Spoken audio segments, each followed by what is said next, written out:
Quando nós olhamos para essa carta, nós vemos que o apóstolo Paulo estava preso e provavelmente estava em Roma, porque lá no capítulo 4, verso 22, ele fala os da casa de César. Isso então é uma referência a Roma. O apóstolo Paulo, no capítulo 1, no verso 1 desta carta, ele fala que escreve aos irmãos de Filipos, ele fala: Paulo e Timóteo, servos de Cristo Jesus, a todos os santos em Cristo Jesus, inclusive bispos e diáconos. Então ele dá um detalhe aqui importante. Ele está escrevendo para os irmãos, aos crentes de Filipos, inclusive para os irmãos crentes que são líderes da igreja, os bispos. Bispo é a palavra para pastor no Novo Testamento, bispos e diáconos da igreja. Por que Paulo faz isso? Porque ele vai mais à frente, no nosso texto, em outros textos, ele vai falar sobre heresias que estavam circulando dentro da igreja, e ele precisava chamar a atenção da liderança sobre isso. A maneira de combater falsos ensinos na igreja é através de uma boa e bíblica liderança. Então Paulo está falando aqui, inclusive aos bispos e diáconos. Outro aspecto também que eu destaco é que Paulo também no capítulo 1, verso 1, ele fala Paulo e Timóteo. E então ele fala de Timóteo, que era o seu pupilo, era aquele que ele orientava, mentoreava e era um pastor fiel.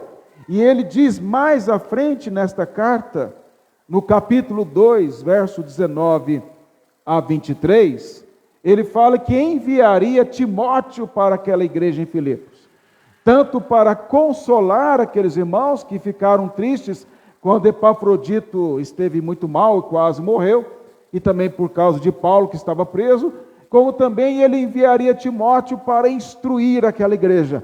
Então Paulo estava preocupado com a instrução daquela igreja.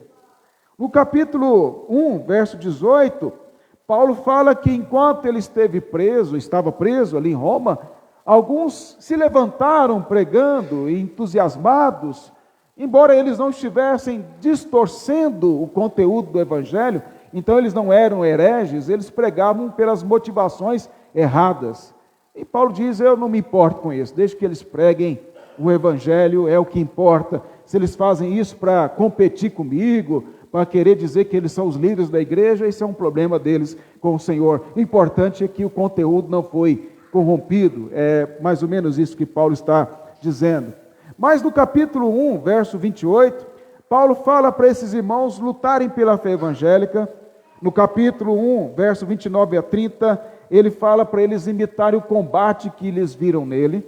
No capítulo 4, verso 1, ele diz para que eles permanecessem firmes no Senhor. Agora, por que tudo isso?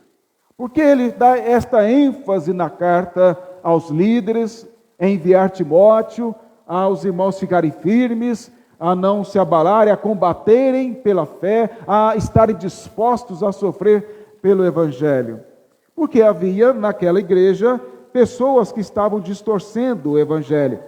No capítulo 3, verso 2 a 11, que é o nosso texto, que são os chamados judaizantes, e no capítulo 3, verso 18 a 19, ele fala dos inimigos da cruz de Cristo, hereges. Então, tem dois textos aí fortes sobre os hereges. Eu vou me deter apenas nos judaizantes, que é do capítulo 3, do verso 2 ao versículo 11.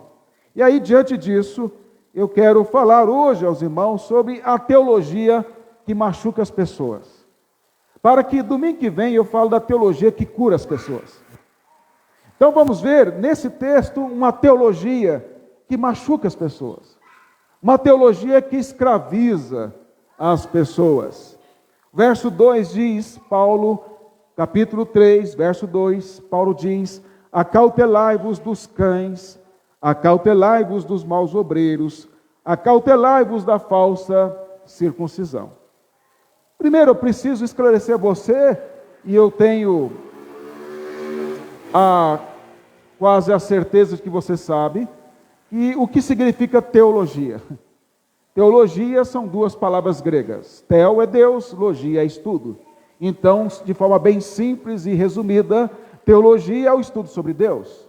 As pessoas falam sobre Deus na rua, as pessoas falam sobre Deus no mercado, as pessoas falam sobre Deus no trabalho, as pessoas falam sobre Deus na escola, em todo lugar. Então elas estão fazendo teologia, elas estão falando sobre Deus, elas estão declarando alguma coisa sobre Deus.